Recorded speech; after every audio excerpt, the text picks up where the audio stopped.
Welcome to the Boneyard with Steve Robertson. As always, I am your good friend and host, Steve Robertson, here on the Hump Day edition of the Yard. A lot to talk about today. It's going to be a quick turnaround for Bulldog baseball. We won a game against Samford last night. We'll recap that shortly. We'll look ahead to a Thursday, Friday, Saturday series against a very good South Carolina team. But how good are they? The record says they're exceptional. Non-conference play has been maybe a little bit less than challenging, but they've only lost a couple of midweek games on the year. So Mississippi State's got their work cut out for them. But here's the deal. It doesn't matter who's in the other dugout.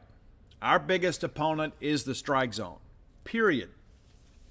Now, a lot of people have theories about why we're seeing so many walks in college baseball. A lot of people wonder why there's an uptick in offense. But I tell you, there's a lot of factors involved. And, I would say from a macro level, you look at it and say the TrackMan technology is giving you a truer zone, so there's more balls across the plate. There's more pitches to hit. The problem is that's not our problem. Sure, it impacts you a little bit. But the reality of it is that if you throw a ball in the dirt or over somebody's head or you hit somebody with a pitch, that's got nothing to do with software, right? But bottom line is, State's got to go out there and throw strikes. They did last night, with rare exception. And granted, it's Samford. I get it. And I tell you, it's almost impossible these days to have a discussion about Mississippi State baseball. You just can't. You wrote an article the other day about Connor Hyzak. Had a good weekend. Could he be the answer at third base? Very first comment immediately comes to pitching. Because we're all frustrated. We are. And we don't always know how to voice that maybe in a constructive way. Because the bottom line is there's not much to be positive about. Let's just be honest. We endured a very difficult season last year. It was very embarrassing. And yes, you could kind of excuse and explain some of it away due to some major injuries to pitchers we were counting on. But we hoped and felt that would be an anomaly. We went out and were aggressive in the portal, really chased some guys, felt we had brought in a really good portal class. And on the offensive side, we have. Where would we be without Amani Larry, Colton Ledbetter? Now you see Connor Hyzak beginning to show some flashes. So offensively, yeah, we did a good job going out and finding some guys. But clearly we didn't do enough on the pitching side. Yeah, because here we are. And then, of course, Nixon comes in, and he's been banged up a little bit. He pitched last night, his best outing since opening weekend. And then there's Tyler Davis, a guy that we were expecting to eat up big innings for us, and he just struggles to get outs. Last outing, he didn't get a single player out. Those are the things, like you look at that and you say, you know what? Some of that obviously is on coaching and evaluation and development, but at the end of the day, man, you got to go out there and perform. Period. So there's enough blame to go around. But, it's tough to talk about Bulldog baseball now because basically, every conversation becomes, man, can you believe we're in this position? And the answer to that question is no. I can't believe we're in this position. We did see some positives last night, despite the quality of the opposition. Had a good night for Dakota Jordan.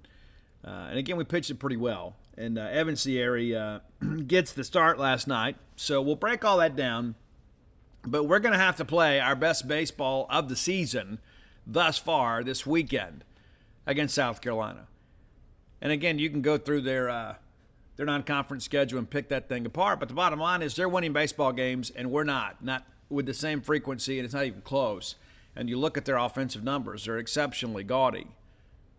And so, yeah, we're going to have to go out there and do a good job. We're going to have to keep the ball down. We're going to have to play good defense. Not going to have to give them extra bases or extra outs. And we have struggled with every aspect of that.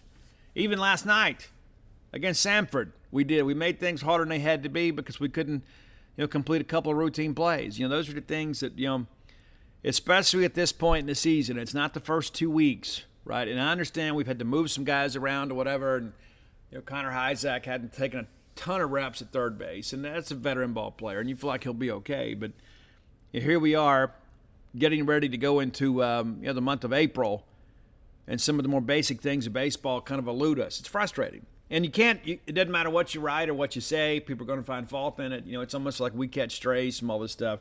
But we endure. We endure. The dude abides, man. We're going to keep rolling through. As I told you guys before, I will be at every Mississippi State baseball game, home or away, the remainder of this season, no matter how long that lasts, because it's important to me. It's not just there, because of the fact that, hey, I love college baseball. I love Mississippi State baseball. I got a job to do. And I take it very seriously. Everybody else can check out if they want to, but your good friend and host not going to. Win, lose, or draw, I'll be there. And we'll provide you with some insight and some intel perhaps you can't get anywhere else. Because it's the thing, it's so funny, and people are going to think I'm taking a shot. Maybe I am. It's like you watch the same game everybody else does on television, right? And so what kind of insight can they bring if they're watching the same broadcast you are? I mean, you saw it, right? So I think you got to be there. There's nothing like being there, period. We take a lot of pride in that. Speaking of people that take pride in what they do, our friends at Bulldog Burger Company, man, I got an exciting announcement for you guys too. And many of you have wondered about this, and this is a really cool thing. There are new items on the Bulldog Burger Company menu. I love it. I love a restaurant that's not afraid to try some new things, right? Maybe you run them as a special and you kind of see how things go, but here's the deal, right? New items for you. The chicken bacon ranch sliders. I'm going to try those this week. Fried chicken, Monterey Jack cheese, Bibb lettuce, ranch aioli, and candied bacon. Where do I sign up? Can I go now? And this perhaps is the thing I'm most excited about. The barbecue grilled cheese sandwich. A pulled pork grilled cheese sandwich, barbecue sauce, pickled red onion, and pepper jack cheese. I will not be getting red onion on mine. You know how I feel about onions. But it's worth your opportunity. If you're an onion person, maybe get my onions and yours. Then we have the new Mississippi barbecue burger. Really excited about this one too. Pulled pork, barbecue sauce, pepper jack cheese, jalapeno, and crispy onions. You can have my onions, but I'm going to get extra jalapenos. And then the pretzel bites, served with queso fondue and spicy brown mustard. How about that? How about that? So next time you're in, maybe you're a Bulldog Burger Company veteran, and you're like, hey, I know what I'm going to get. Well, they've kind of added some confusion to things. Now you're thinking, well, maybe I should get this. Now, also want to let you guys know, too, those of you that love live music, you're going to be able to see some at Bulldog Burger Company in Tupelo. April 7th from 6 to 9. Local performers, and maybe if you're in the Tupelo area, you know them. Hannah and Carly are going to be at Bulldog Burger in Tupelo. Cat Hat Vodka sponsoring the event. Going to be a super cool thing there. Going to have live music more often there in Tupelo. They've got a venue they can do it. And so as things are attached, we're going to let you know. If things get scheduled or whatever, we'll let you know about that. 3 great locations to serve you. University Drive here in Star Vegas. Gloucester Street there in Tupelo. Lake Harbor Drive in the Ridge and Flowood area. And we'll have some new tap takeovers coming up soon, too. So we'll share that with you. Always something new and exciting at Bulldog Burger Company. I'm thinking about those new sliders right here and now. Bulldog Burger Company, the place where people go to meet. M-E-A-T. All right, let's take a quick look at last night's ball game. And yes, I know it was Samford. I know. You may recall last year, Samford beat us 8-6. They hit 2 grand slams in the ball game and built an 8-0 lead. And we just simply couldn't come back. Terrible. Well, we didn't have that type of adversity, but we did have to come back twice during this ball game. And considering how we've played this year, it should come as no surprise, really. And listen, I'll be honest, Samford has been a very solid mid-major program. Of course, Casey Dunn moved on from there. But anyway, so Evan Sierra gets a start. He didn't pitch this weekend. That should have been a hit and a half for us. We knew that Lofton was going to be moving to the weekend. You wondered who'd be taking over. Would it be Colby Holcomb? It's Evan Sierra. And it is a bullpen game. I thought we managed it pretty well. But let's get going here. Sierra comes out, very first pitch, gets behind 2-0 here in this situation. But we get a ground out from Staten. Davis strikes out swinging. That's a good-looking player, too, that Davis kid. Klein singles to left field, and you know what? That's what you do. You want the guy to go out there and pound his zone with 2 strikes, because what are 2 out walks? They're of the devil. And then we walk Steele of the devil, and we get Anderson to strike out looking. So we have some first inning adversity here, but I think the biggest at-bat in this first inning is the one that closes it, the strikeout of Anderson. We get ahead 0-2 here, and we end up working full here, and he fouls off a couple pitches, and then we're able to get him on the breaking ball. And it says a lot about Sierra's moxie. In that situation, with a couple of guys on, you want to get back into the dugout with no run scored. And he's looking fastball. And maybe you can't finish him with a fastball. Maybe you can't. But you drop in that breaking ball for a strike, and you get him. I thought it was a great moment. And, of course, keeps them off the scoreboard. All right, bottom of one, Larry grounds out to the pitcher. We're first pitch swinging a lot. We're being aggressive early in counts in this ball game. They got a freshman on the mound that hadn't pitched a whole lot, but had a couple of wins under his belt. But Larry grounds out. Ledbetter grounds out the first, and then Hines doubles to right field. Absolutely hammered this baseball. And then the throw in is over the cutoff man, and so we take third there. Then they walk Chance to walk Hancock. So we got the bases loaded here, and Kellum comes up. And here is the criticism that I'll offer of Kellum Clark right here. Okay, number one, with a guy like him, we need him to mash. But back-to-back 4-pitch walks, I got to take a pitch here, Kellum. Number 11, I got to take a pitch here. Bases loaded, and obviously Kellum's got to be an RBI producer for us, and you know he has the ability to hit the long ball there. You hit a grand slam there, things are great. I just think the better baseball play here is, you know what, let's be patient because the bases are loaded. Now, he's not going to be able to bury a breaking ball, and it's a young guy out there too, kind of knowing the situation, the personnel. So I don't like being aggressive right here on his first pitch. And granted, if you're up there hunting the fastball and you get a first pitch fastball, you're probably going to jump on it. But that said, back-to-back 4-pitch walks, I got to make him throw me a strike. That's just me. And I don't know if that's Kellum, I don't know if it's Jake. I don't know if that's just something that was kind of predetermined. It's like, hey, if you get a fastball early on, because I don't know the book on the kid, right? But I just think when a guy is struggling the way he is and got some adversity here, because Hines rocked him, and then he didn't throw a strike the rest of the inning. So we don't score. Missed opportunity there. And that's baseball, but you'd like to be a little more patient there at the plate. All right, top of second, Howe flies out to center. Bennett is then hit by a pitch on a 2-1 count, and Walton homers to right center. And right now, a lot of you are thinking, here we go again. Samford's a team. They're a trajectory swing team, right? That's what they do. They're going to go up there and try to hit home runs. That is the crux of their offense, right? They're a launch angle team, and they get us here. Salvo then pops up to the catcher. Staten singles up the middle. Davison singles a shortstop.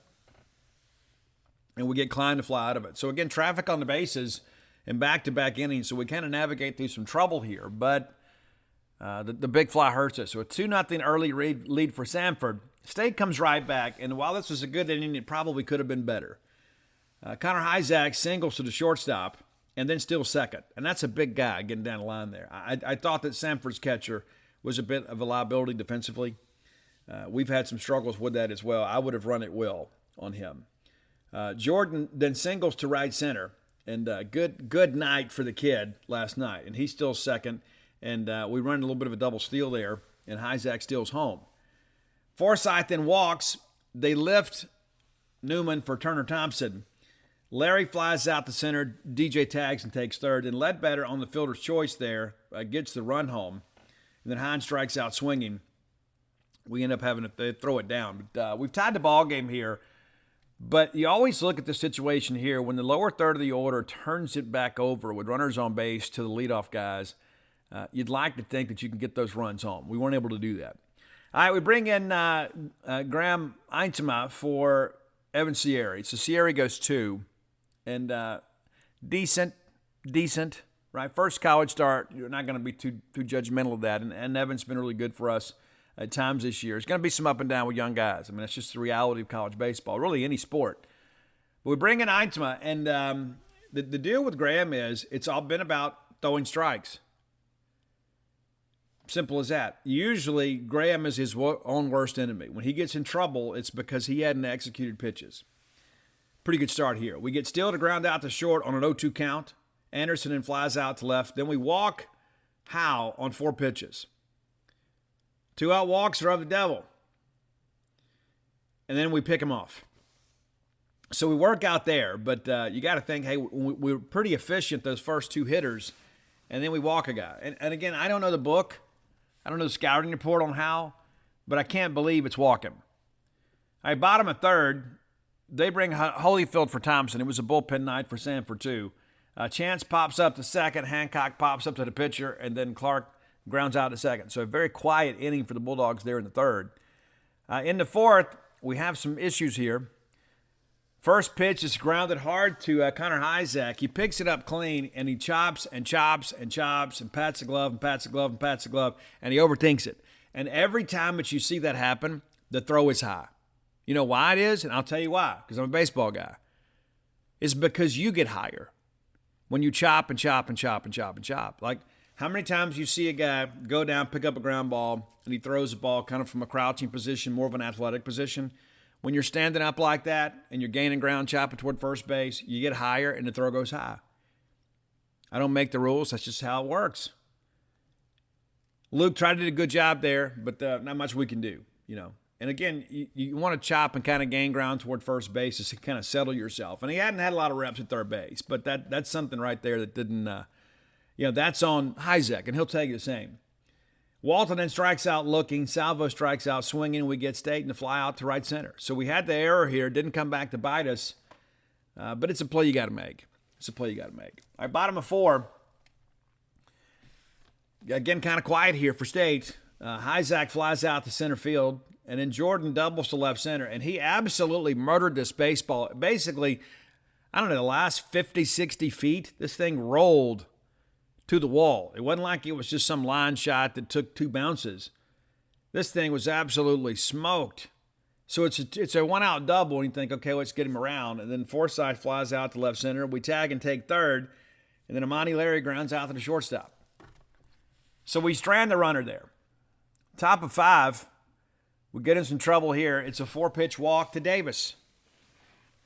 Now, rather than let him work through it, Chris goes ahead and pulls him. And again, it's a bullpen game, so you got some guys ready. I like the decision to go ahead and make it now. Let's go ahead and lift him now. We bring in Brock Tapper, who has been very competitive for State. He gets Klein to strike out looking. Still then reaches on a fielder's choice. It's 2 outs, and we think, okay, we're ready to get out of this thing. Anderson then singles to left, still goes to second. Not a big deal, right? Well, the next thing you know, it's a throwing error at third. Now, we charge it to Hizek, but I will submit to you Hunter Hines should have made this play, and I believe Hunter would probably agree with you. I don't know if it's a situation the footwork wasn't right or we didn't reach for it. It was a low throw, right? Connor Hizek's got to throw a strike to first, but when they don't, you got to be able to dig that thing out, and we didn't. And the ball gets loose, and the circus comes to town, and a run scores. And then the next thing you know, there's a bit of a rundown. And rather than executing the rundown, and you make one throw, run the guy all the way back and tag him out, right? Instead, we throw it back and forth, and then the runner gets loose, and we throw home. The throw beats him.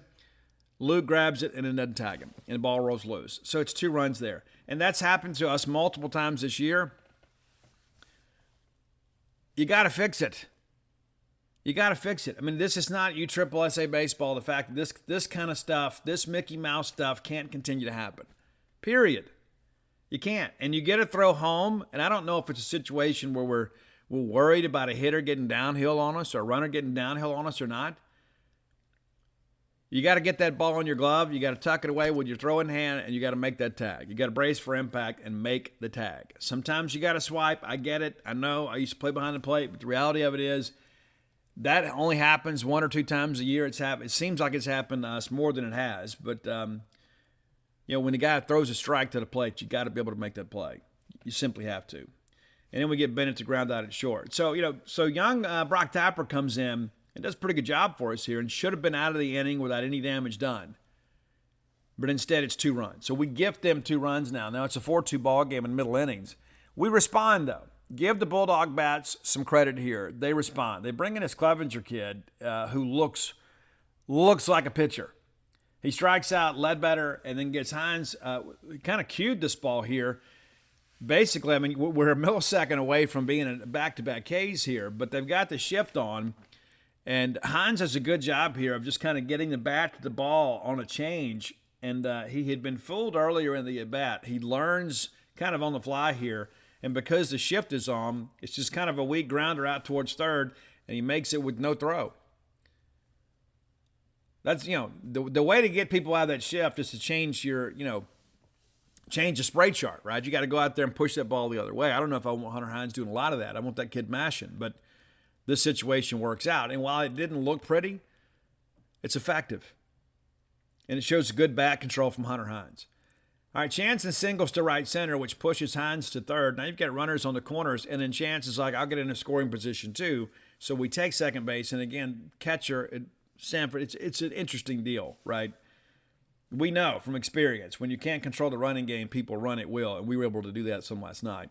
Then Hancock walks, it loads the bases. Kellum Clark comes up again, and first pitch swinging, we foul one back, gets to be an 0-2 pitch, and then we get an infield fly. So not a great night for Kellum. He hit the ball well over the weekend, and nobody stays hot all the time. But a couple of big situations with the bases loaded there, and Kellum didn't come through for us. He will. But that was an at-bat right there. You could tell that he was very frustrated when it was over. And I'm a huge Kellum Clark fan. I don't worry about Kellum. And there's going to be some ball games out there to Kellum win for us. You may recall earlier this year he walked one off in the ninth inning for us. All right, they bring in Fryman for Clevenger and to face Connor Hyzak, and they walk him. And then the run scores here, and then DJ steps up and hammers a double down the left field line. And 2-run score. You get ahead 2-0 in the count, you can be selective, and that's what happens here. You're looking for a pitch in a spot that you can hammer. He gets one on a 2-2 count, rips it in the left field, 2-run score. It's now a 5-4 ball game. Forsythe and strikes out looking. However, the Bulldogs respond with 3 runs in there and have their first lead of the evening. We bring in Aaron Nixon here, and they're kind of quietly, slowly bringing him back. His most extensive outing in the uniform. Did a pretty good job here. We get a line out to right, and then Salvo strikes out swinging, and then we hit Staten by the pitch. He's still second. Davis grounds out the second. I guess we can kind of live with that HBP, but you'd like a cleaner inning, right? You get a guy like him, a former All-American, you need to get some 1, 2, 3 innings. You need to sit people down in order. You don't need to add all this trepidation to your life. All right, but they get out of it without surrendering the run here. Watkins comes in for Fryman for Samford, and he immediately walks Amani Larry. They try to pick him off, and the ball gets loose. And the only reason Larry didn't come around in the third is because the first baseman from Samford couldn't get off of him in time. Ledbetter and singles to the right side, drives in Larry. It's now a 6-4 ball game. Hines pops up to the shortstop. They go ahead and pull Watkins. And you may recall that the pitching coach from Samford basically sprinted out to the mound after that ill-fated pickoff attempt. And you kind of had the feeling then, even though Watkins was the senior left-hander, senior's not always a great thing in college baseball, right? Because if they're great players, they're already gone. But Watkins kind of showed why he's throwing in a midweek game. Ledbetter then still second. Chance flies out to center, and Hancock grounds out to short. So we get the 1 run across, but it should have been and probably could have been a bigger inning for State. All right, top 7, and still rolling with Nixon here. Klein singles to right field, and we get around it. We get the fielder's choice. We tried to turn 2 here. It was kind of a hard chopper back to the mound. We go to second, and we can't complete the double play. The throw was on target. The guy just beat it down the line. Anderson strikes out looking, and then Howe reaches on a fielder's choice as we force a runner at second. So you get the leadoff single, but nobody ever gets past first base, even though a couple other balls are put in play. So again, good outing for Nixon. Not great, but a good one. Good one. Our bottom of 7, they bring in this Gato kid, and he was outstanding. I mean, absolutely outstanding. If he goes in the portal, maybe we should give him a look here. We go 1, 2, 3. He strikes out Clark, Hyzak, and Jordan. And every one of these situations are deeper counts. And then he strikes all 3 guys out swinging. Really, really good effort for him. We'll tip the cap to him, before they lose the ball game, but certainly a high point for them. All right, Samford top of 8. We bring in Casey Hunt, and Casey is clearly settling in that middle relief, long relief role. I think that's where he fits best. I think that's where he can help the team. That's where we have the most need, right? And I like him in these 2-inning stints. We've talked about this in the past. I think you're getting him 3 would be great, but every time it seems we get to that 3rd inning, and sometimes it's the 4th, things kind of break down a little bit. But Casey has been shoving. And again, you start thinking about if you get a starter that can get you 6, Casey can get you 2. Maybe that gets you to Nixon. Maybe that's a winning recipe. And you start thinking about what Gart's going to do, right? So we'll see how that goes. But you're starting to kind of identify some things here. My fear, as I said on Gene's page earlier, my fear is we'll figure some things out, but we'll be in too big of a hole to dig out of. That's what I worry about. That's what makes this weekend so important. All right, so Casey comes in. We get a line out to left on a full count. We strike out Walton, who homered earlier. And then they pinch hit with Dreyer in place of Salvo. He grounds out to short. So 1, 2, 3 inning for KC. You love it. You love to see it. All right, bottom of 8. And again, State, nice inning here. They bring in Patchke to pitch for Gato. Forsyth grounds out to the pitcher. Larry then walks and takes second. Ledbetter then walks. And then Hines singles through the left side, pushes a run across. Runner's now at first and second. 7-4 ball game. Rice Highfield goes in and runs for Hines. They walk Bryce Chance on 4 pitches. Mershon takes his place. And the game basically, it's a 7-4 ball game. But you start thinking, within this bullpen, anything's possible. But to add some insurance runs late, that is always so important. It always seems like if you score in the 8th, like if you have a lead and you score in the 8th, it seems like the chances of you winning are like 7,000, right? It seems that way. All right, Hancock gets singles up the middle, and Ledbetter comes around and scores, and bases are loaded here. It's an 8-4 ball game. And then Kellum Clark comes out. The pass ball here, and then we get a run home. Kellum comes up again with runners in scoring position, strikes out swinging. Frustrating night for him. We're not going to belabor the point because Kellum's had some big swings for Mississippi State. And again, not everybody stays hot. I mean, that's just baseball. Hyzak then grounds out to short. So State pushes across 3 in the inning, kind of removes all doubt about this ball game. And all your pinch runners find a spot defensively here. And Casey back out there gets a 1-2-3 inning. Staten flies out to right. Davis strikes out looking. Klein grounds out to the second baseman. Ball game over. Drive home safely. Let's kind of look inside the numbers here. Your offensive hero, in many respects, DJ Jordan. Dakota Jordan, really nice ball game for him. Up until that strikeout where everybody struck out, he was absolutely on fire. Absolutely good to see the kid have some big swings. 3 for 4 on the night, a couple RBIs, and a run scored. Hunter Hines, 3 for 5 last night. Kind of quiet, right? Because you have the little cued single and you have the double early. But 3 for 5 night for him with a run and a RBI. So, good night, right? I mean, good night for him. It doesn't always have to be fireworks, right? Popcorn. But State 10 hits on the night, scored 9 runs, and, of course, gifted some base runners on the night. But, pitching-wise, again, you look at the numbers. I thought we managed it pretty well. Evan Sierra, again, 2 innings, 4 hits, 2 runs.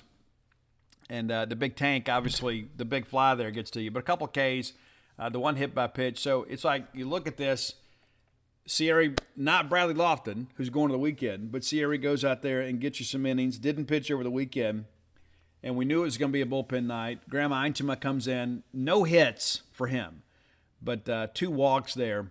We got to get better with that. But all things considered, that was a pretty good outing for him. And I've been hard on that kid. I mean, I have been. Probably of all the kids that we've talked about, I've probably been the most hard on him. So I'll tip of the cap to him. We got to do a little bit better here. The 3 walks all come in the first 4 innings. Brock Tapper comes in, gives you an inning pitch, 1 hit, 1 run. And again, should have been out of the inning. Defense let him down. And he's credited with the victory. Aaron Nixon goes two innings, allows 1 hit, a couple punchies. No walks, did have the 1 HBP, which I guess is an improvement of what he had earlier. And Casey Hunt credited with his first save of the year. 2 innings pitched, no hits, no runs, no walks, 2 Ks. So good for KC. Again, I know it's Samford, okay, so no need to message me. I'm well aware of who we played last night. But it's good to see us be in the zone. We allow 6 hits and 4 runs, and of course we gifted them 2. Should have been a much better ball game. We struck out 9. Walked just 3. But, again, not a dominant performance by any stretch of the imagination, but we get the win. And this is a team in desperate need of wins. But, again, it's also, too, about defining some roles. And, again, I think we figured out where KC can help us. We're getting Nixon back. Of course, there's a lot of discussion about Cade Smith and Parker Sinnett being available this weekend. How much they pitch? Don't know. We'll see. And we'll find out later today what our rotation is going to look like for the weekend. But, we win the ball game. Not going to sit here and tell you it's a big win. Every win is big when you're struggling. But State now 15-11. Samford drops 13-12. And it's like people say, well, it's a midweek game. Yeah, imagine losing it, right? Imagine losing in a ball game last night. There were times last night, especially in the 5th, when the circus came to town and we go down 4-2. I'm already thinking about my post-game press conference questions. I'm thinking, what in the world is going on? And granted, we lost to Samford last year, and all due respect to those Birmingham Bulldogs, in my estimation, that was a low point in the season. We're fighting and scratching and clawing, trying to find a way to get to Hoover. And we go over there, and even though it's a non-conference game, we got knocked around the ballpark and get down 8-0 over there. The only appearance we had in Hoover, Alabama last year. To me, I think I was the only Mississippi State media guy there. And to me, it was the low point in the season because it wasn't a good Samford team. It wasn't that team that we saw in the regional here a couple years ago. But anyway, you get the win. You play the game to win. We won the ball game. We'll put it in the win column, and then we'll move on and get ready for South Carolina. All right, time for today's Top 10 list. As always, brought to you by closewithblair.com. That's C-L-O-S-E with Blair, B-L-A-I-R. That number will get you to Blair Chandler. My friend, your friend, a friend to all those in need. Many of you have considered, you know what? One day I want to buy a house. Maybe you're a young person, you've gotten your job, maybe you're getting ready to get married, getting ready to buy a home, and maybe you don't come from a family of affluence. Maybe you don't come from a family that kind of knows how things how go. Maybe you've had parents perhaps that have been rent-on people their whole lives or just renters. Maybe people like to move around. And you need somebody to help you navigate through a complicated process. Go with Blair Chandler, who's got 21 years of experience, top 1% close ratio in the country in back-to-back years, works at Fairway Mortgage, a very reputable mortgage lender. A lot of people out there want your business. Blair is putting together a resume and a career worthy of your business. Give Blair a call or text today at 601-500-2344. Again, that's 601-500-2344. And if you mention to him you heard about him on the Boneyard, he's going to pay for your appraisal. We have had multiple Boneyard listeners that have had great experiences with Blair. Every so often he'll hit me up. He goes, hey, I got another Boneyard loan in the pipeline. This is not just something we talk about. This is a real service for you. And again, I encourage you, give Blair a chance to serve you at closewithblair.com. All right, Roy had this great idea. Roy is a very interesting character. Roy reminds that the Michael Jordan movie comes out on Friday, and we'll probably go see it Sunday, probably. We played Thursday, Friday, Saturday. Maybe we'll go Saturday night. I don't know. It depends on what the kids got available. This kid of mine, Ian, has as many tennis shoes as maybe Imelda Marcos had high heels. I mean, every time I turn around, he works at Bulldog Burger Company. He makes good use of his money. We had some custom Nike show up earlier this week. I don't know how many pair of Air Force One he has. I don't know how many pair of Jordans he has. He has some Kyrie Irving shoes. I don't keep up, okay? But it's all about the shoes, right? And we were part of that generation, all of us from the 1900s. And Roy says, I don't know if we can verify this claim. I think we take his word for it. The first pair of Air Jordans came out in 1985. Roy was working at Foot Locker back then, and Roy bought the very first very first pair on the Mississippi Gulf Coast because he was an employee. And so he set them aside, had them all picked out, and then he bought them. Bought an advanced pair. And so congratulations to Roy. I mean, we all have to have something in life that we were first at. Roy was the first guy on the Mississippi Gulf Coast to have Air Jordan tennis shoes. So to commemorate that, we're going to go back to 85, today and Friday. And today, we're talking metal, because this is right in my wheelhouse, right? And the heavy metal has changed a lot over the years. And so in the mid-'80s, music was changing in a lot of respects, because all of a sudden we had this new genre of rock music called thrash. And really in the mid-'80s is when things began to really get going. Now, Metallica, of course, the godfathers of thrash. There were some other bands back then like Hallows' Eve and people like that, Corrosion of Conformity. A lot of people back there kind of doing the same thing, but things got faster and heavier and louder. And so in the middle of all this, you had kind of, hair metal, as they call it, which I think in many respects is disrespectful. But glam metal, whatever you want to call it, at the time we called it heavy metal, was in its heyday. Dominated MTV, dominated the radio, and our parents hated it, which made us love it that much more. So here are your top heavy metal songs from 85. Now, I picked them off the albums that I think are probably the most important. I'll explain why. Number 10. I guess before I get into this list, I got to give a tip of the cap to Yngwie Malmsteen, too. We didn't include him on the list, but things were kind of changing, too. We'd never heard anything quite like that. Okay, so there you go. All right, number 10 is Wasp. Now, Blackie Lawless, of course, joined London after Nikki Sixx left to join Motley Crue, or to found Motley Crue. And so Wasp was really just kind of getting going. And Wasp, of course, was, they were a California band, but they weren't pretty boys. They still wore leather, they wore makeup, they had long hair, they teased it up, but their message was much different. And so, in many respects, probably the quintessential Wasp song. It's Blind in Texas off the album The Last Command. Wasp. And you can figure out what WASP is. WASP is actually an acronym. I won't tell you what it is. You'll have to Google that for yourself. All right, number 9, Kiss. Now, Kiss was back. Of course, Kiss, the forerunners of the glam scene. They wore the makeup, the high heels, everything. So you can blame them and Angel for all of that. But ironically, Angel wore white and Kiss wore black, right? But Kiss was back, and the album Asylum was released in 85. And I submit to you, of their, quote, glam albums, this one might have been the thinnest. But they had the great track, Tears Are Falling. That's your number 9 song from Kiss. You wanted the best, you got the best. Number 8, second album from a band that eventually became part of the, quote, Big Four in thrash. And we get 3 of the Big Four mentioned on today's list. Because, again, music was changing. It was changing, and there were a lot of bands, especially from Northern California, that kind of rebelled against the Hollywood scene. And so people were ready for something with a little more darkness to it, kind of getting back to Black Sabbath. So it was like, okay, we're gonna get deeper, darker, and heavier, not just in our song composition, but in our lyrical content. And so the band Slayer, and you see a lot of people today wearing Slayer shirts that couldn't tell you a single Slayer song or album or a member of the band. But it's the second album from them. It's Hell Awaits, and we're going to go with the title track, Hell Awaits. And Slayer, the album art for Slayer would scare you to death. You can imagine back in the Mississippi Pine Belt back then, you probably, I suspect Bebop Record Shop probably had to sell Slayer albums from behind the counter. Number 7, we talk about the Big Four, and we're going to have 3 of these in a row. Metallica didn't make our list because they didn't have an album released in 85. Of course, they were still kind of finding themselves a little bit. Kurt Hammett eventually left Exodus and joined Metallica. So they were in the studio kind of figuring out what they wanted to do next. But number 7, the great album from Anthrax, Spreading the Disease, we're going to go with Madhouse. Madhouse is your number 7 track.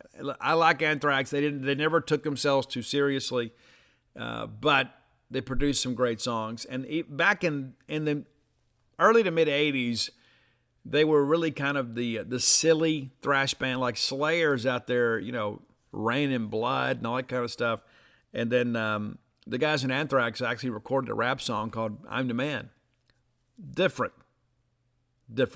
Number 6, the debut album from Dave Mustaine's, what started as a solo project when he left Metallica. Dave's an alcoholic, and he's in recovery now. But Dave was kicked out of Metallica because he was a self-destructive person.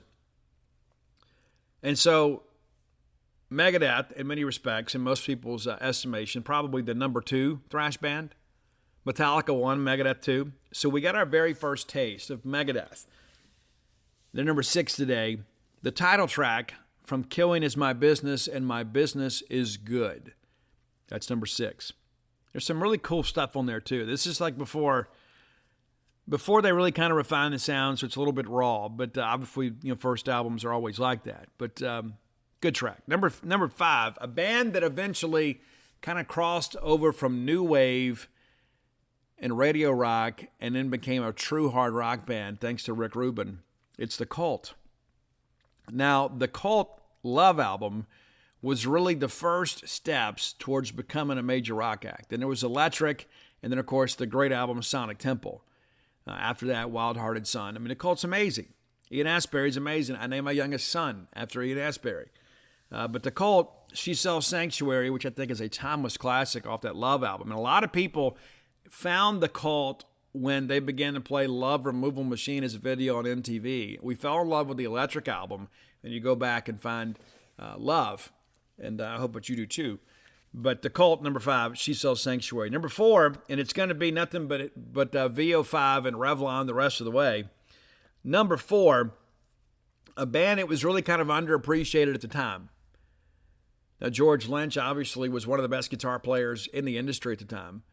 The songs at time, there was some hit and miss with the songwriting. And Don Dokken, of course, I've seen him recently, and poor Don, obviously at the end of his career, having to travel, of course, and not just for the love and joy of music, right? But Don's had some issues, and I wish him the best. But Under Lock and Key, a lot of people believe that's kind of the debut album. Of course, it's not, excuse me, the breakout album.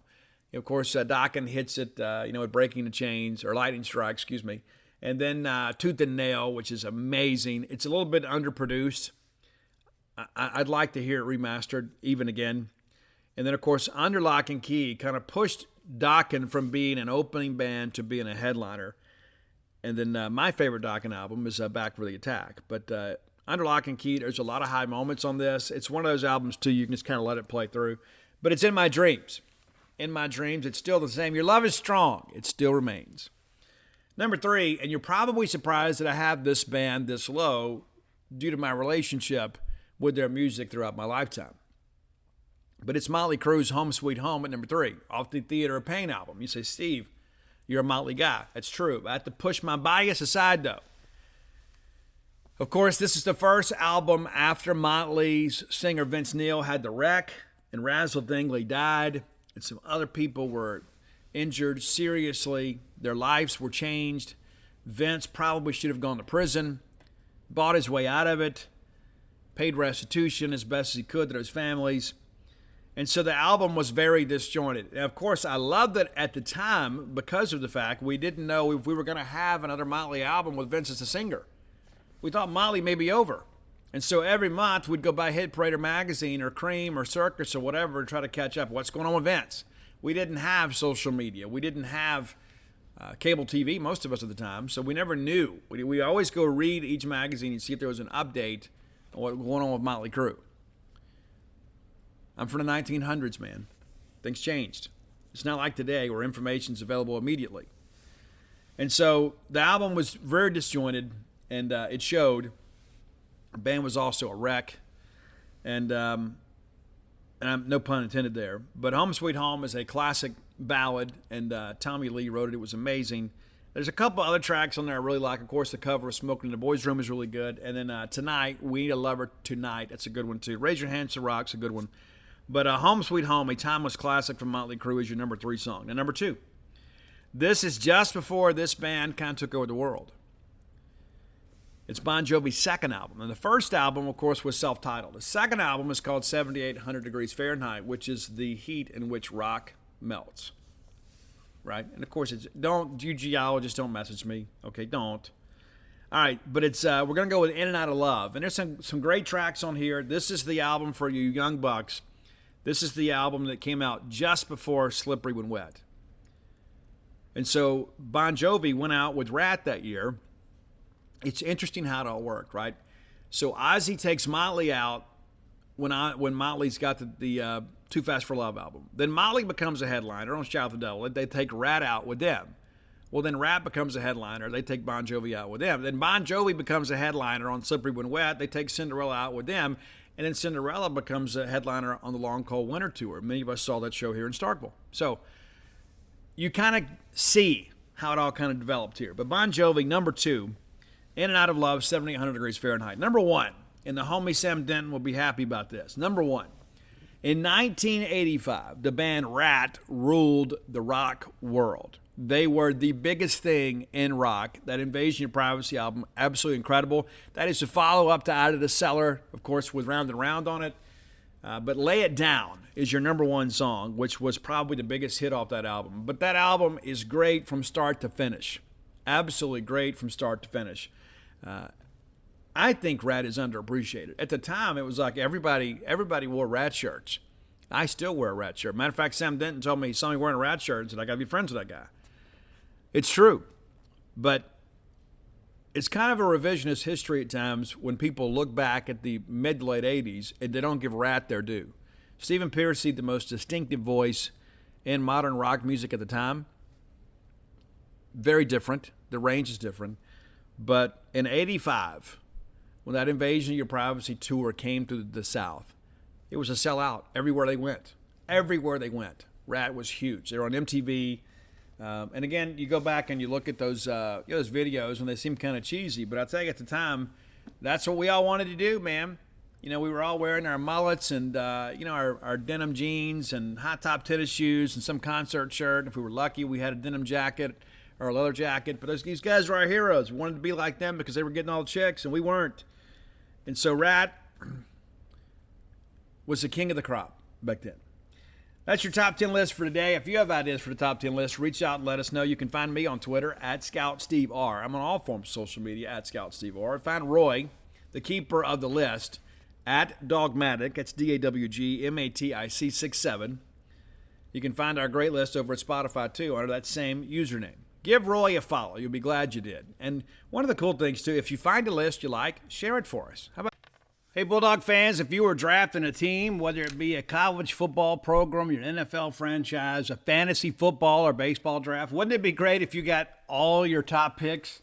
That'd be amazing. Well, you can do just that when you run your own business.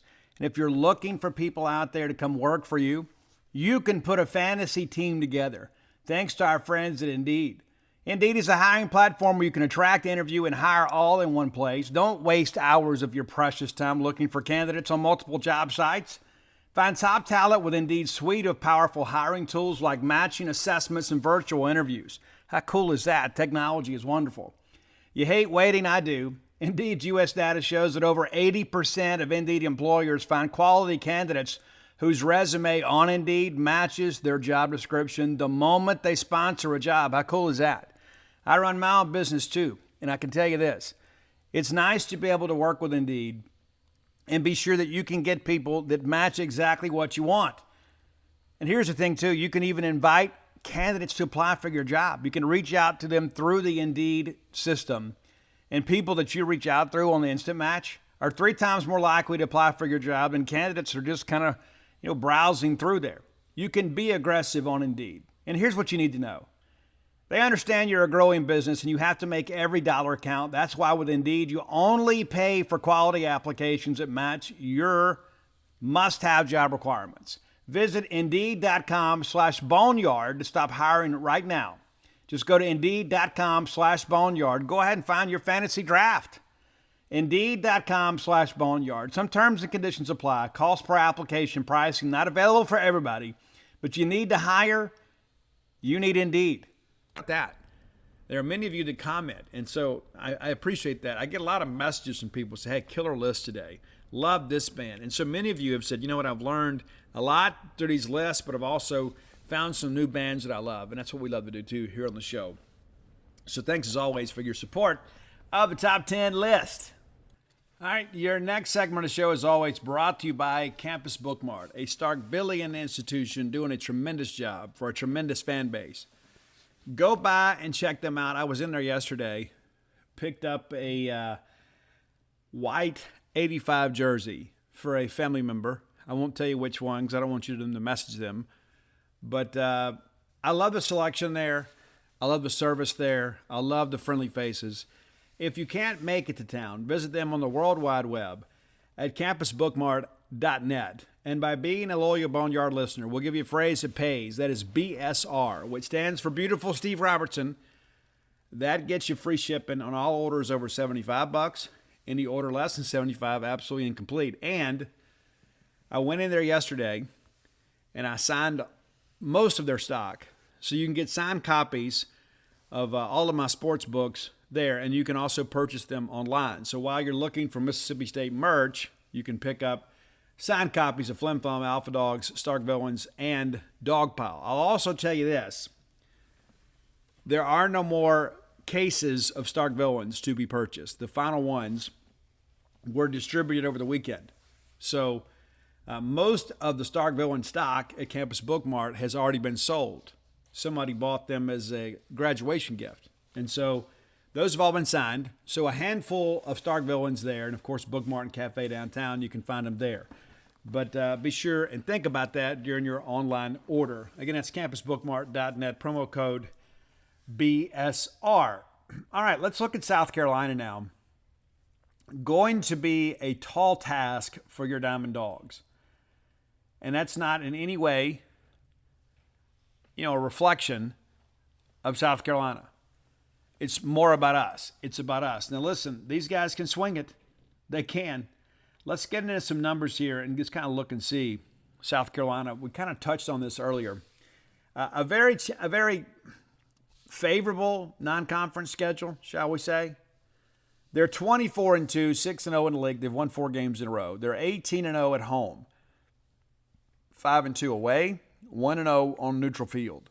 So this is a team that's accustomed to winning. They opened up sweeping a 3-game set from UMass Lowell, and these scores were as lopsided as you would ever expect. 20-3, 17-1, and then 12-1. So these games, every single one of them, would have qualified for the 10-run rule. I mean, my goodness, you score 49 runs in a weekend, you're getting it done. I don't care who you're playing, and that's in cold weather, right? They didn't bounce back and beat Winthrop. Bounce back is probably not the right phrase there. They keep it rolling here. They beat Winthrop 19-3. Then they play Queens of New York and beat them 12-0. Penn comes in from the Ivy League and has a very competitive weekend there in Columbia. And if you've never been to Founders Park, I would submit to you it is the second best SEC stadium behind Dudy Noble Field. It's really, really nice. It is. But 7-4 and then a 1-0 win on Saturday and 6-5 on Sunday. So very competitive games with Penn, who is not routinely known as a baseball power. But the Gamecocks take all 3 of them. They blast North Carolina A&T 11-3. Their first loss of the year came on the road at Clemson, a 5-2 ball game there. They bounced back and beat them in Greenville 11-9, and then played the final game of the series in Clemson at South Carolina against Clemson. That's a Friday, Saturday, Sunday deal, and they win that game 7-1. That's your the Greenville game is your neutral site game, but they win the series 2 out of 3. They get to Citadel 8-1 in a midweek game and then destroy USC Upstate 19-1 over in Greenville. Bethune-Cookman is your weekend opponent. They beat them 20-3 and 7, 8-5, and then 10-3. Bethune-Cookman. They get Presbyterian in a midweek game 5-0. They get Georgia. Competitive game on on Saturday because they moved the Friday game, played a doubleheader on Saturday. They go to Athens. They take all 3. 5-4, 12-2, 12-1. The final 2 games end in 7 innings. So 10-run rule, both of them. They didn't lose to Charlotte in a midweek game 6-2. And then last weekend, they take the series in 3 games from Missouri, 9-8, 8-1, 5-4. And Missouri, one of the more surprising teams in the conference, and probably felt they should have won that game on Friday. They don't, and then get blasted on Saturday. And then the final game on Saturday, another doubleheader. It's a 12-inning affair, and they get it. So Missouri, I'm sure, feels like, hey, we should have won this series. They did not. And, of course, Missouri had that big sweep of Tennessee earlier this year. So Missouri obviously playing better baseball, but South Carolina even better. Maybe not much better, but even better. So good weekend last weekend. They did a midweek game on Tuesday, a 13-2 win over the Citadel in 7 innings. So you're not seeing, many games here that are pitchers' duels with South Carolina. They're swinging the bats exceptionally well. And we're going to have to do a good job keeping the ball down because they will absolutely launch those balls out of the yard. Curious to see what the weather looks like by the time we get there Friday. We know what's going to happen. We should be able to play on Thursday without any issue whatsoever. So let's look at these, look inside the numbers here. I'm going to pull up some national numbers here while we do this because their home run numbers are absolutely crazy. And that's the thing. Just a couple of years ago, South Carolina was just, battling and fighting and trying to get into the tournament. And they did, but didn't do much with it. And listen, Ray Tanner had some great years there at South Carolina. He absolutely did. There's no question about that. But it has been interesting ever since. So let's take a quick look here at your team home run numbers. South Carolina leads the nation with 66 home runs. Florida is second with 61. And then, you go down to Tennessee, it's tied for 7th. But a lot of teams that can really swing it. Georgia at 13, LSU 16, Alabama 20th in the country with 45 home runs. Ole Miss tied at 24 with 41, and then right behind them is Mississippi State with 40. So they have clubbed 26 more home runs than us. Now, granted, the quality of competition hadn't been the same, but anytime that you swing it like that, you're going to swing it with confidence. As well you should. So that, again, kind of illustrates what you should expect from this team. And they already have 3 guys with double-digit home runs. It all starts with Ethan Petrie, who's hitting .446. He's got 3 doubles, 12 home runs, 37 RBI right now. And you would say a lot of power hitting teams, you expect a lot of strikeouts. There is some swing and miss in this lineup, but it's not maybe what you'd expect. Braylon Wimmer, it feels like he's been there forever and a day, hitting .333. He's got 6 bombs, too, with 23 RBI. Gavin, I would say Casillas, but I think that's Casas. 14 bombs, which leads the team, and 34 RBI. Talmadge LaCroix, .313 average, couple bombs, 21 ribbies. Cole Messina, 9 bombs, 31 RBI. Will McGillis with 10 and 22 RBI. So a lot of guys in front of him, maybe not getting on base at the frequency that perhaps they are with Petrie and Casas. Carson Horning, what a great baseball name that is, 288, 3 bombs, 17 RBI. And then Caleb Denny with 4 bombs and 30. So it's up and down the order. They have power everywhere in the order. Matter of fact, they have 6 bombs on the bench. Kevin Madden, 1 hit and 10 at-bats, and it was a bomb. Crazy. 3 RBI.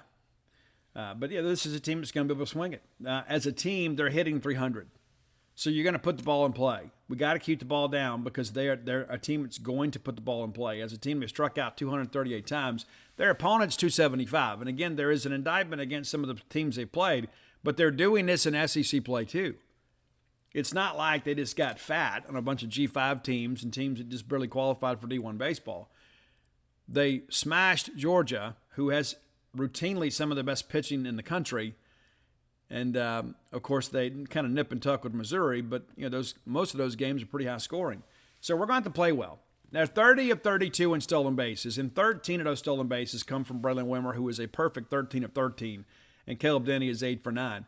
I expect, because of our inability at times to control the running game, to see some guys try to take bases. And again, 32 stolen bases, you look at that and say, hey, they're stealing with confidence. But it's by and large coming from 2 players. It's not up and down the order. But we have made some teams become running teams because of our inability to control the running game. So, yeah, there's not a lot of you look at this order here, there's not a lot of letdown in the order. Even in the bottom third of the order, these guys are putting the ball in play. And if you leave it up, they will absolutely hurt you. All right, pitching. The 3 regulars are Noah Hall, Jack Mahoney, and Will Sanders. Mahoney is 5-0 on the year, 6 starts, 1 complete game, 38 1/3 innings pitched. He's allowed just 10 runs on the year, all 10 of them earned, 41 strikeouts to 8 walks. That's it's just over 5-1. We talk about having a 3-to-1 strikeout to walk ratio being good. He's 5-1. Jack Mahoney, 2.87 ERA, 3-0 record. He has 3 no decisions. 31 1/3 innings pitched. He's allowed 30 hits, so about a hit per inning. And also 10 runs, 10 earned runs allowed. 8 walks against 35. You see the numbers there, right? It's ridiculous. Will Sanders, 5.17 ERA, 2-1 record on the year, 6 starts, also has 3 no decisions. 31 1/3 innings pitched, also has allowed 30 hits. So they're giving up some base hits here, but it's difficult to string things together. Sanders is a guy that has had some problems with control. He has allowed 20 runs this year, 12 walks against 37. But look at him. Of the starters, he has the worst strikeout to walk ratio, and he's 3-1, which by and large people consider, that's the measuring line, right? He's also showed a propensity to give up the long ball. He has allowed a staff-high 7 home runs. They've allowed 14 as a staff. He has given up 7 of those. The 1 wild pitch and 3 hit-by pitches. So we'll see those guys this weekend. You look at the relief stuff here. Cade Austin is a guy that's kind of been their primary reliever. 1.80 ERA in 10 appearances. Has a 1-0 record and has worked a 1-inning stint in every game. 7 hits, 2 runs, 2 earned runs, 1 walk to 17 Ks. Maybe not Maldonado, but close. we're going to see a legit closer with him. And they've got some other guys too, like Eli Jersenbeck and Matthew Becker have some extensive relief appearance here. We'll see those guys. But by and large, this is a staff that's not walking an awful lot. Sanders leads the team with 12 walks. Matthew Becker has allowed 10 walks on the year. He has a 2-to-1 strikeout to walk ratio. But as a team, they've walked just 73. They're going to make you put the ball in play. 275 punch-outs. They've allowed 41 doubles, 1 triple, and 14 home runs, and teams are hitting .207 against them. Of the starters, Jack Mahoney has allowed the highest batting average of .250. But this is a team that has really kind of transformed itself here in recent years. They've worked the portal really hard. They processed some kids out, and they've come out and done a good job. And so we're going to have to play our best baseball. There's no question about it. They're also a team that's pretty good defensively. Jonathan French, Evan Stone, Dylan Brewer, there's several names here that are perfect fielding-wise. Now, Cole Messina, 991 for him, and that's in 232 chances. He's made just 2 errors. Braylon Wimmer is a guy that does a lot offensively for them. He leads the team with 5 errors. He has a fielding percentage of 943. But he also has been part of 7 double plays. So, again, there's just not a lot to look at here that makes you feel confident. I mean, again, it'd be one thing if it was just non-conference, but, and again, Georgia, Missouri, not top half of the SEC East, but it's still SEC quality competition. It absolutely is. And Missouri swept Tennessee. And there were a lot of people, including myself, who thought Missouri would go to South Carolina and surprise them, and they get swept. Looking at the conference numbers here to kind of illustrate the point here, Ethan Petrie, 6 dingers in SEC play. So in 6 games, he's averaging a home run per game. Gavin Cassis with 3 bombs and Cole Messina with 1. And that's among your regulars. And you get a little bit deeper, these pinch hitters, they got 16 home runs against SEC pitching and 48 RBI. That will get it done. 36 walks against just 61 strikeouts. That's a ratio you certainly can live with. An on-base percentage as a staff, as a team, at 408 in SEC play. Now, 404 in stolen bases, so they haven't stolen it as much in conference play. And again, a lot of that's got to do with the quality of competition. But they're still 6-0 in the league. They haven't had to utilize the stolen base. Looking at their weekend guys, Noah Hall in SEC play is 2 starts and 2 wins. Allowing right at a hit per inning, but just allowed 3 earned runs, 15 strikeouts to 1 walk in SEC play. In 14 innings of SEC play, he's walked 1 hitter. Jack Mahoney, 2.61 ERA, 1-0, has the 1 no decision, but 9 hits in 10.1 innings pitched, 9 Ks against 4 walks. Will Sanders, 7.84 ERA, 11 Ks against just 7 walks, and he has allowed a hit, right at a hit per inning, but is also allowing almost a run per inning, and opponents are hitting 237 against him. So if you look at Will Sanders, you think, hey, maybe we can get to that guy there. But the reality of it is that this is a team that appears to be very well-rounded, and a team that's certainly capable of coming to Mississippi State and sweeping us.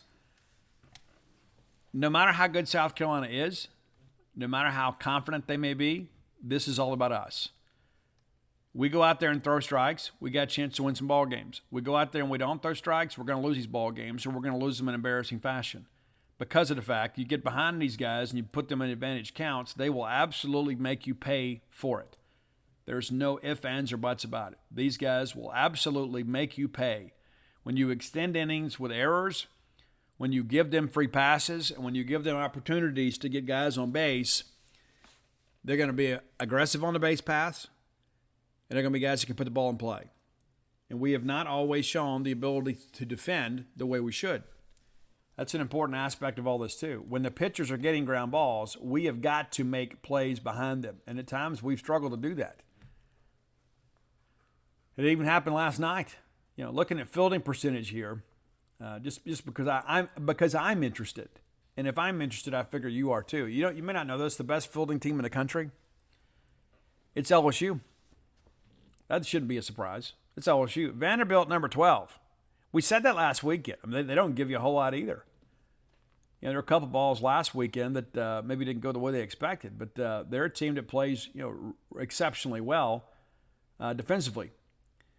But running through the numbers here, and kind of seeing where we would go in all the, where we would fit in all this. South Carolina, 54th in the country defensively at 976. So again, a good defense, not a great defense. And you start running through these Mississippi State numbers, and maybe we've been better as of late, but we're still playing from behind here. And 2 big errors last night. Again, I'm not going to be critical of Connor Hyzak. He hadn't taken a ton of reps over there. Third. But Mississippi State, a team that I guess the book on us is out, right? You just be patient. They'll either walk you, or if you put a ball in play, there's a chance they're not going to field it. And you hate that that's our reputation, but the numbers are the numbers. We're 232nd in the country in defense and fielding percentage at 960. And in case you're wondering, and I know you are, you're thinking, well, Steve, how far is that from last? There's only 295 teams in the country playing D1 baseball. So it's not just about pitching. It's not just about defense. There's a lot of things that we have to do better. We absolutely have to do better. It's crazy. It really is. It really is. And we really thought that we had brought in players that give us an opportunity to right the ship a little bit. Not ready to give up on all those guys, but we've got to have some guys step up here, which kind of gets you to what will the weekend rotation look like? Does Nate stay as a starter? I suspect he does, but I won't be surprised if maybe they throw Guard out there for a couple times through the order and then bring in Nate. Maybe you pair those guys up. I don't know. But Bradley Lofton didn't take his normal midweek starts. We know he's going to the weekend. And I asked Chris Simonis last night, how do you plan to schedule this? Do you want to keep Gerangelo on Friday to keep him in repetition? I think maybe you throw Lofton on Thursday. Maybe. He would have ordinarily thrown on Tuesday, so this would be time for him to go, right? And then you throw him this Thursday, you give him that extra day of rest, and then maybe you put him on Friday. But Gerangelo has had some difficult first innings. We've got to be able to get him going. He has been better after the first inning. He had a tough outing last weekend, but we know that kid's going to be a star. And so do we go Lofton, Gerangelo, and Nate? Is our 3 starters? And again, what do you do with Gartman then, I like Gartman out of the bullpen because he appears to be a fast starter. And you begin to think about if KC can give you 2 to 3 and Gart can give you 2 to 3, and if Nixon rounds back into form, you can probably manage this thing a little bit better. When you have to rely on all these young pitchers, you're going to struggle. And, of course, Lofton had the good start against Arkansas State, but walks have been an issue. And when you have a team like South Carolina, that if you leave balls up, that they'll punish you, you got to feel like you're going to nibble a little bit. And so I begin to think, how will Lofton handle an offense as prolific as this Gamecock offense? No matter what happens this week with Bradley Lofton, whether he goes 1 inning or 7 innings, Bradley Lofton is going to be a star at Mississippi State. And he's making his first SEC appearance this weekend. It's a lot to bite off. It's a lot to chew. And so I know how this thing will probably go this weekend. I think we're facing a losing series, but the reality of it is I think you got to put your most talented guys on the weekend and then hope that they can figure that thing out. That's the important aspect of every bit of this. You can't keep sending the same guys out there and getting the same results and expect things to change. And so Lofton, of course, now will be another weekend starter. And if Gartman doesn't go, then that means that nobody from the opening weekend maintained their positioning. There's still a role for Landon Gartman. I still think that guy can help us. Let's take a quick look back at what happened last night around the league in case you have not kept up. But Tennessee, a 5-0 winner against UNC Asheville. Kentucky goes down to Bowling Green and takes care of Western Kentucky 10-8. Kentucky now ranked 18th in the country. And again, that schedule will get a little more difficult when they play Tennessee and Florida and teams of that nature. But if you're the people at Kentucky, you got to feel like, hey, well, maybe we're turning the corner here. Texas goes to College Station and beats them 5-2 last night. And A&M, that's going to be an interesting series this weekend with Ole Miss, and we'll kind of preview that the weekend on Friday. We'll wait for Friday's show. We'll recap Thursday's game, recap and kind of preview Friday the weekend for everybody. But that'll be interesting. Ole Miss, a team that's struggling against an A&M team that may be underproducing right now. Vanderbilt 11-1 winners over Lipscomb. And then that game was supposed to be played last week. Alabama 10-4 winners over Middle Tennessee State. Of course, your Diamond Dogs beat Samford 9-4. Arkansas beats Omaha 16-3. Auburn hammers North Alabama 14-1. Florida State in Florida was postponed. South Carolina, of course, at the Citadel wins 13-2. LSU 17-5 winners over Grambling. And then Missouri gets off the schneid a little bit. They take care of Illinois 6-5. So pretty good night for the conference last night. Most everybody was kind of able to get out and stretch your legs a little bit. A&M, your long loser. Ole Miss and Southern Miss, no contest game. And if you're expecting some pithy comment from me, you're not going to get it. What I wonder about, too, is why wasn't the field ready to go? Like, I've seen some of the videos and the pictures, and you got to wonder, I don't even know if I would have taken the field. It's like, hey, and give Ole Miss and Southern Miss, credit for at least trying to make it work. And then somebody steps in and says, hey, look, somebody's going to get hurt here. We need to go ahead and call this thing. And so, of course, now Ole Miss now 1-0 in games they were losing at the time the games were called. But I don't blame Ole Miss or Southern Miss for not wanting to play in an unsafe environment. I think at Trustmark Park, we've had some good experiences down there, but you got bigger games to play than a midweek game against the out-of-conference opponent. They got to get that fixed. And, again, I've seen pictures and video, and I've seen a lot of people just want to kind of give Ole Miss some grief for it, and that's just kind of part of the rivalry. But I don't blame Bianco the least. And I don't even know who the home team was, but Scott Berry came out and said it was as much his decision as it was Bianco's. And so I think then the indictment then passes to Trustmark Park. You've got to have a safe playing surface out there available for everybody to play.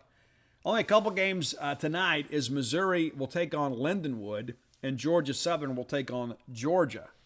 Wednesday night games for them. And then looking, of course, on Thursday, there will be two series that open on Thursday. Us and South Carolina, and then Tennessee is at LSU.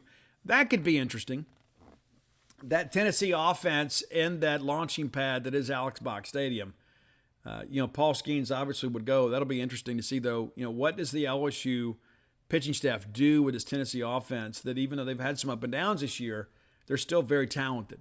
They're still very confident. And so, Tennessee is going down there thinking, hey, this is a chance for us to shake things up and possibly move, into the top five. Tennessee could absolutely go win that series.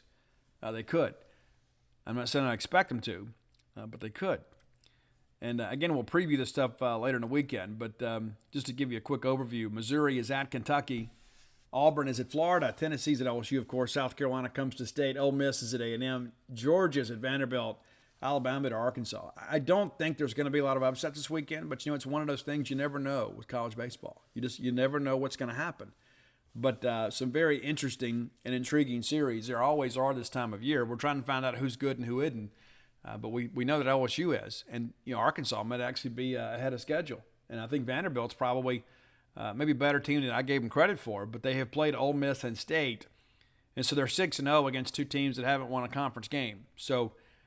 But after watching Vanderbilt play in person, and as aggressive as they are swinging and as good as they are defensively, you got to feel like Vanderbilt is probably a team that competes for a chance to get to Omaha. But an interesting week, to say the least, and we'll talk more about these series on Friday. But I'm eager to see, obviously I'll be covering a ball game, how does Tennessee attack Paul Skeens? Best pitcher in the country right now. I think most people would agree with that. But very exciting times as we get into it, and hopefully State can find a way to win a game or two this weekend.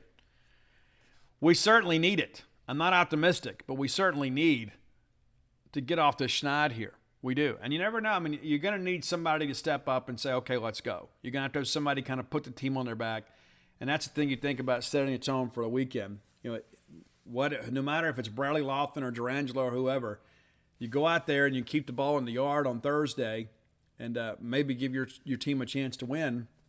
You get that Thursday win, changes the complexion of the weekend. Because it just feels like we're always chasing the game. Even last night against Samford, we're chasing the game. You get down 2-0, and then you tie it, and you're down 4-2, and it feels like you're always playing from behind. What can we do with a lead? Of course, we get a 3-0 lead at Kentucky, and then we can't do anything with that. But you'd like to be in a situation at times where you could be a little more patient at the plate, and then your pitchers could be a little more aggressive pounding the zone, and that usually comes right along with a lead. But it always feels like we're at a deficit. It always feels that way. All right, final segment of the show brought to you by our friends at Portico. Told you guys a million times, if I was moving to Starkville now, I would move to Portico. I would love to be that close to campus, but also to have a nice neighborhood around me. You know, where the kids can play and the grandkids can come and visit and things of that nature. They can have other kids within a neighborhood to kind of deal with. And maybe they're part-time kids. I mean, they're kids all the time, but maybe they're people that come up for ball game weekends. You look forward to seeing them, and you make friends from around the state and the country. Maybe you do too. But Portico, a great place to live, just 1.1 miles away from the Mississippi State campus, close enough for convenience, far enough away to have a little privacy, tucked away in a nice little neighborhood there. Turn off 82 on a 12, take the very first right at Pat Station Road, go to the four-way stop. There's Portico on your right. You can give yourself a self-guided tour, but you're going to need more information because you're going to fall in love with that place. Give our friend Brooks Bryan a call at 601-416-8075. Again, that's 601-416-8075. You can start with a 2-bedroom, 2-bath home and go all the way up to a 4-bedroom, 4-bath home and really get anything in between. If you need a custom build, they can accommodate you. If you need bigger office space, a big nursery, if there's things that you want, let them know. And phase 1 is completely sold out. Phase 2 is under development now. Many of those homes are sold, but there are some available. There are some lots available too for you to pick out your lot and, of course, have a say in your house plan. And everybody should do that at least once. Be sure and give Brooks a call today and make Portico your next move. Okay, we had Pro Day yesterday. Pro Day is always kind of bittersweet. Zach Arnett kind of said as much yesterday. You know, you're happy for them, but you're sad they're leaving, right? You hope they came in here and had a good experience and that we prepared them for the NFL draft. And like as Arnett says, and you go out to practice, you know, and they're no longer there, I didn't take that as a shot at the team. And here's the thing, too. Let me go ahead and prepare you guys for this. If you hadn't been paying attention, many of you maybe didn't watch the interviews when Zach Arnett was the defensive coordinator. Zach is always a little bit salty. Zach is never going to give you coach speak. Zach's never going to sit here and say, hey, we're going to go win the SEC this year. He's not that kind of guy. He's always going to find something to be critical about, and I don't mean that in a negative way. But he's always a guy that's looking to get better. Hey, we got to be better here. We got to be better there. And I love the fact that he's the guy that always kind of puts the accountability on himself.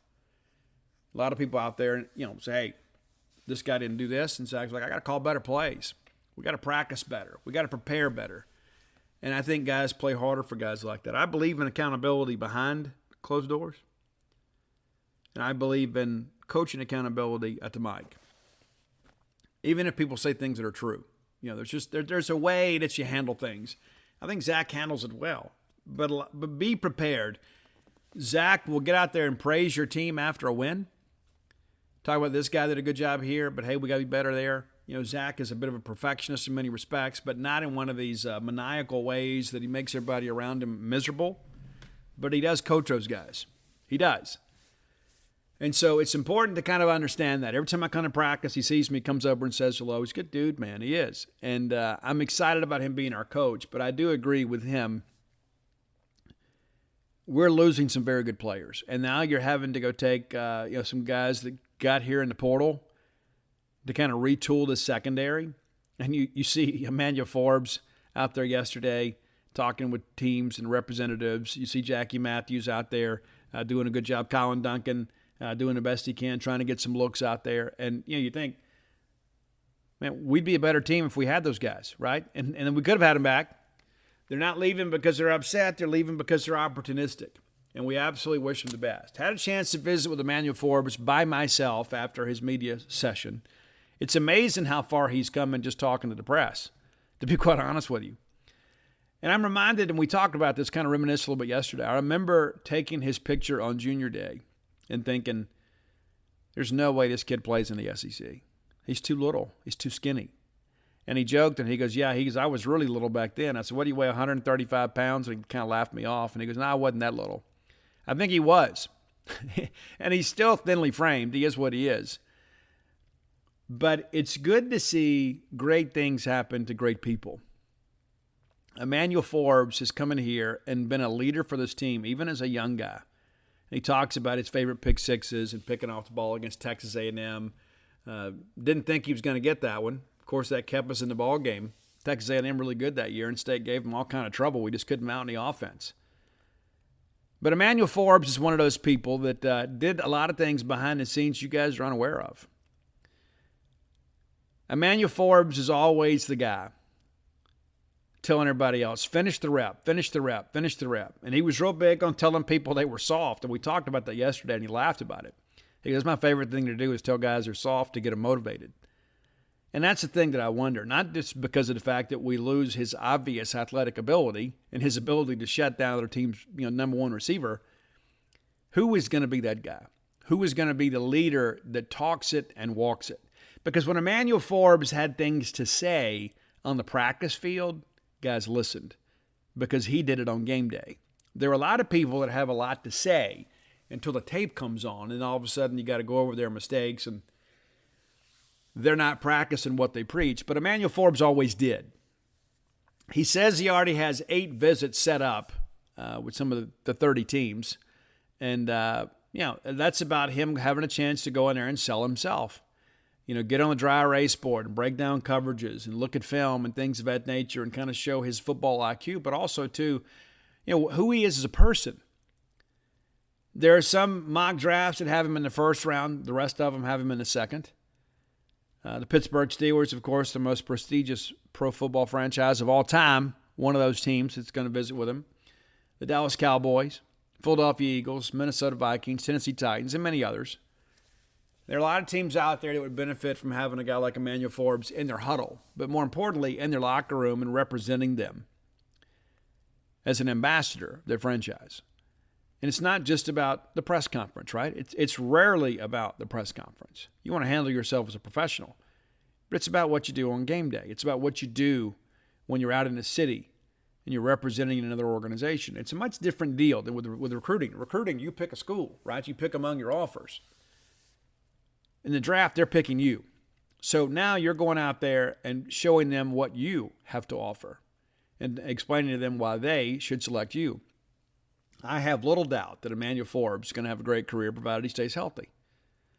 I had some people yesterday asking me, well, what do you think about this? What do you think about that? I was like, just watch the tape. Watch the tape and imagine what he's going to look like with 10 to 15 more pounds of muscle on him when he gets into a pro weight room. We did some good things with him, but why would we tinker with him too much, right? I mean, you look at what he did for us. So, well, let's go put 20 pounds on him. No. What are you going to do, make a safety out of him? Hurt his dexterity? Hurt his foot speed? They've got people that can handle that. We've gotten our scholarship money out of Emmanuel Forbes. We have gotten the return on our investment. And I'll be honest with you, I wondered if he was a guy that'd be able to stay healthy at Mississippi State. And he has, with rare exception. With rare exception. He missed a couple of games. There were times that people thought he'd be out for a long time, but he is a tough Mississippi kid. And he's about to go cash a really big check. And the thing that I know about Emmanuel Forbes that might be different than a lot of other players, not just here but elsewhere, the money won't change him. Now, he'll go out and buy him a nice rig, right, and he'll find a nice place to live. But Emmanuel Forbes has clearly been raised right. This is a young man that has a value system, understands teamwork, the value of hard work, and he's a guy that wants guys to succeed around him. It's not just about him.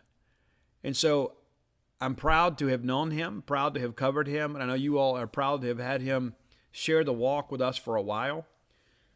But you're going to read about him a lot in the coming weeks, and there are going to be some people that are going to be critical of his size and his weight, and that's something that he's dealt with his entire life, and he's overcome the odds every single time.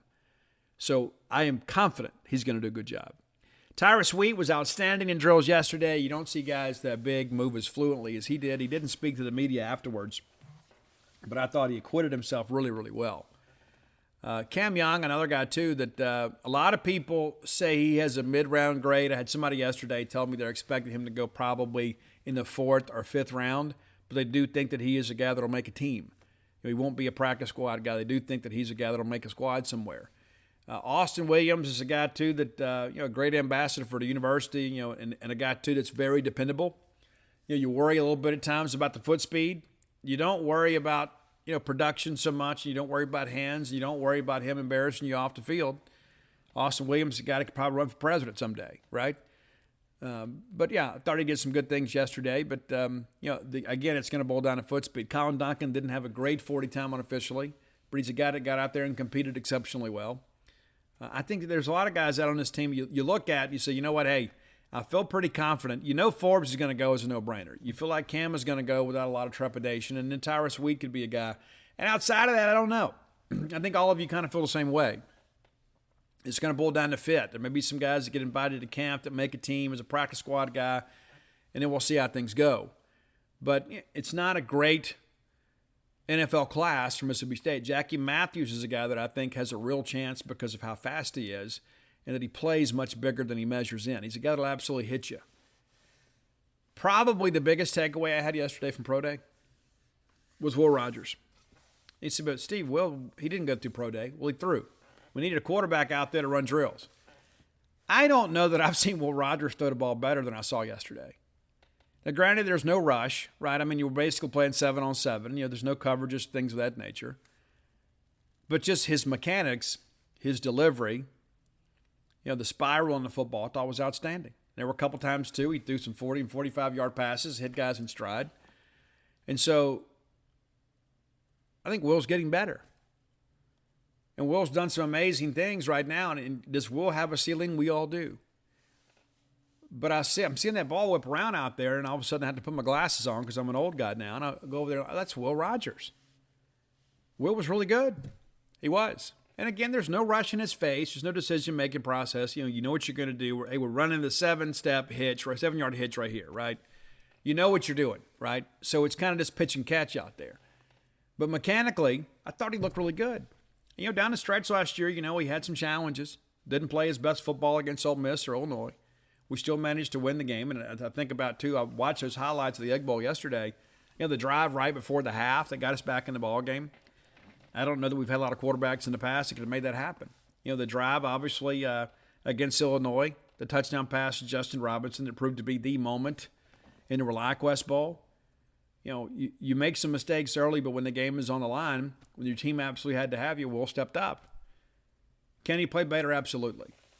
But based on what I've seen from him in the limited time I've been in practice and the time that I saw him yesterday, I've been impressed. I have been. And I'm eager to see what Kevin Barbay does with Will Rogers from a play calling standpoint. You got some options, right? Will Rogers does a lot of things that Mike Wright can't, and Mike Wright does some things that Will can't. And so you can utilize both of those guys and their skill sets and their attributes and go out there and you can score points.